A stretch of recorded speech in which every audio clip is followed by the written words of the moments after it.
A ver, hay palabras que usamos todos los días casi sin darnos cuenta de lo que realmente significan. Desarrollo es una de ellas. Suena bien, ¿no? A progreso, a ir hacia adelante. Pero, ¿y si esa palabra, en el fondo, escondiera una forma muy sutil de colonialismo? Hoy vamos a explorar esta idea tan potente de la mano de un filósofo increíble, Raymond Panikkar, para descubrir cómo una sola palabra puede llegar a definir nuestra manera de ver el mundo entero. Paremos un segundo a pensar en el peso de esta pregunta. Lo que sugiere es que la base de décadas de políticas globales, de economía, de ayuda internacional, podría estar construida sobre una idea equivocada. Esa es la premisa, así de audaz, que está en el corazón de la crítica de Panikkar.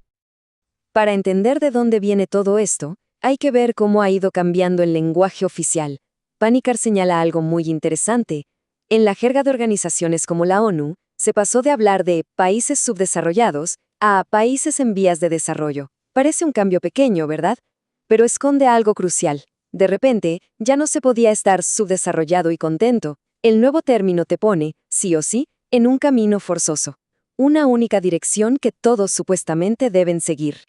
Y aquí está la clave de todo. El desarrollo se convirtió en una categoría universal. Se asumió, sin más, que todas las culturas del mundo aspiran al mismo modelo de progreso. Un progreso que casi siempre se mide con la regla de la economía y la tecnología. Es como dar por sentado que una comunidad indígena del Amazonas y un distrito financiero en Tokio tienen o deberían tener exactamente el mismo destino.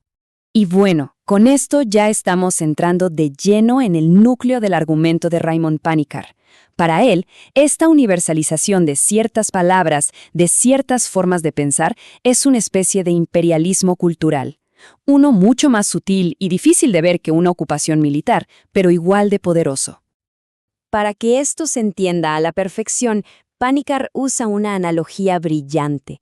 En el mundo académico de Estados Unidos se empezó a cambiar la expresión antes de Cristo por era común para ser más neutrales, más inclusivos. Suena lógico, ¿cierto? Suena mejor, pero Panikkar nos obliga a hacernos una pregunta muy incómoda que lo cambia todo. Exacto. ¿Común para quién? ¿Es común para la cultura china, que tiene sus propios calendarios? ¿O para la cultura tamil o la judía? Al llamarla común, se está imponiendo una visión de la historia como si fuera la única, la universal. Para Panikkar, esto, sin rodeos, es un acto de imperialismo. Y él argumenta que con la palabra desarrollo está pasando exactamente lo mismo. Ahora veamos por qué esta imposición, según Panikkar, no es solo un error de concepto, sino algo realmente destructivo. Él dice que cuando una idea local se exporta y se impone en todo el mundo, no solo pierde su sentido original, se puede volver tóxica. Es como una medicina que, en la dosis equivocada o para el paciente equivocado, se convierte en veneno. Para explicarlo, Panikkar toma prestado un concepto de la biología que es fascinante, la homeostasis. Pensemos en nuestro cuerpo. Sin que hagamos nada, regula la temperatura, el nivel de azúcar en la sangre. Es esa capacidad increíble que tiene cualquier sistema vivo para mantener su propio equilibrio interno, su estabilidad, para poder seguir funcionando. Y aquí Panikkar aplica la metáfora de una forma tremenda. Él teme que cuando a una cultura se le impone desde fuera una idea de desarrollo, se le rompe violentamente su propio equilibrio, su homeostasis. Ese crecimiento forzado, que no nace de sus propias necesidades o valores, se convierte en una multiplicación de células sin control. Un cáncer que va consumiendo el tejido social, las tradiciones, la identidad, desde adentro. Entonces, ¿cuál es el problema de fondo? No es la idea de mejorar, claro que no. Es la imposición de una receta única para todos. Es ignorar que para muchísimas culturas, la buena vida no se mide en PBI, sino en la fuerza de la comunidad, en la conexión con la naturaleza, en la riqueza espiritual. Es asumir que solo hay una manera de florecer. Pero ojo, Panikkar no se queda solo en la crítica. Y esto es fundamental. También propone alternativas. Nos ofrece otras palabras, otros conceptos que abren la puerta a maneras muy distintas de entender lo que significa prosperar como seres humanos. Vamos a ver cómo esto construye una visión del mundo completamente diferente. Fíjense en el cambio de paradigma, es radical.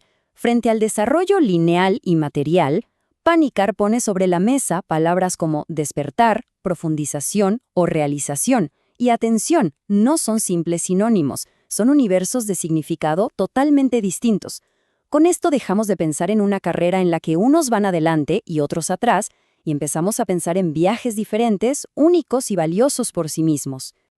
Por ejemplo, despertar nos pone a todos los pueblos, en una aventura compartida de conciencia, sin podios ni medallas. Profundización nos invita a un viaje hacia adentro, a valorar más la riqueza interior que la acumulación de cosas.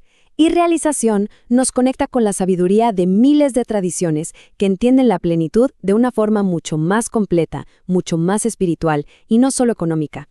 Al final, todo este análisis nos lleva a una conclusión que es fundamental y que a menudo se nos pasa por alto: el poder inmenso que tiene el lenguaje que elegimos usar cada día. Esta idea de Panikkar lo resume todo a la perfección. Las palabras no son solo etiquetas inertes, están vivas.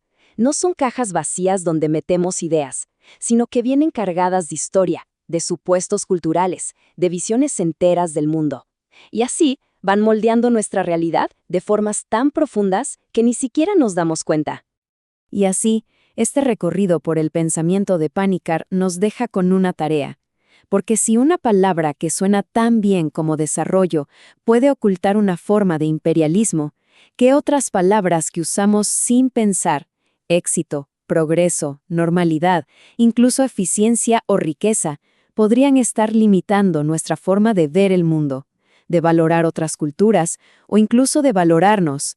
La pregunta, ahora, queda abierta.